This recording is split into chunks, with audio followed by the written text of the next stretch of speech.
Hey, it's me, Rory Carson, and welcome back to another installment of Presidential Did You Know?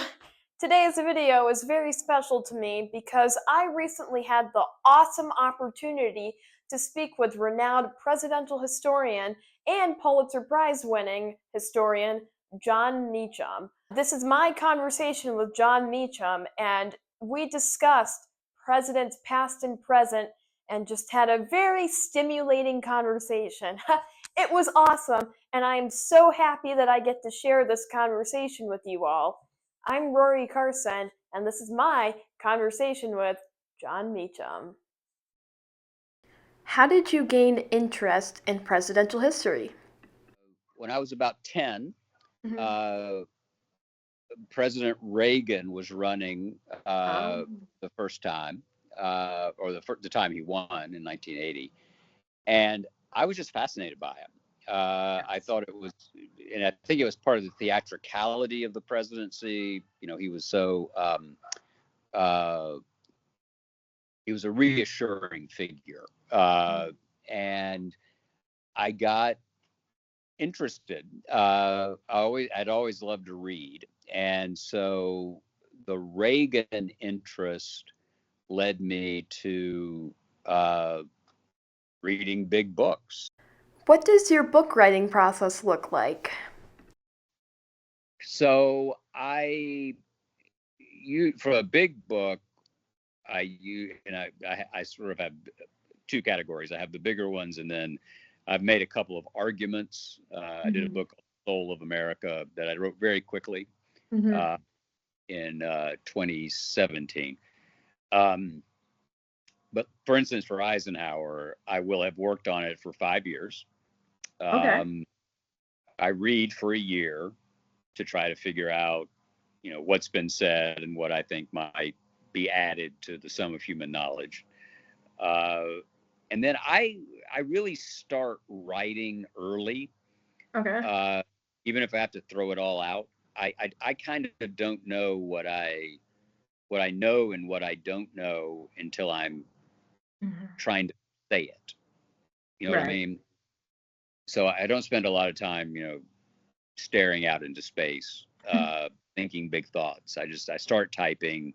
I realize I don't know anything about this season of their life, so then I peel off and try to learn everything I can.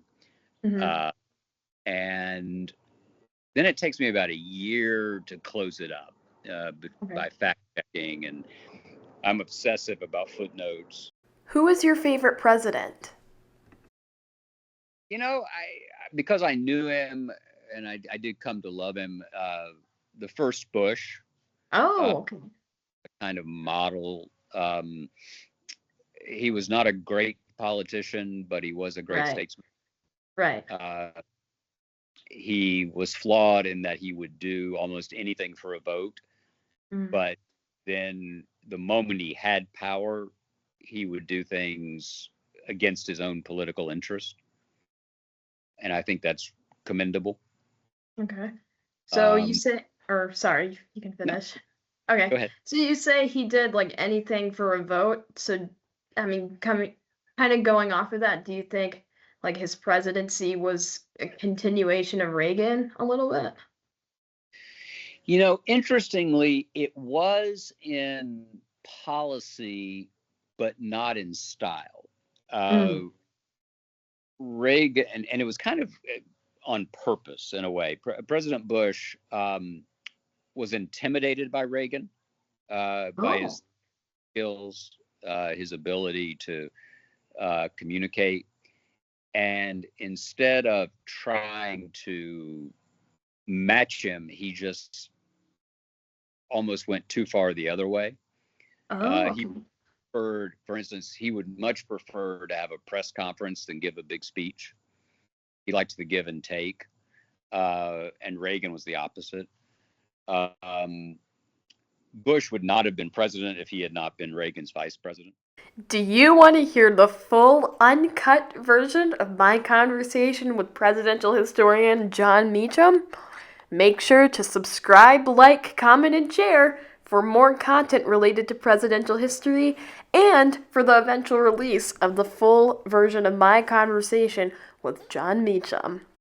Also, make sure to turn on those post notifications so you never miss a video from me or any other announcements, because big things are coming to the channel soon. Stay tuned.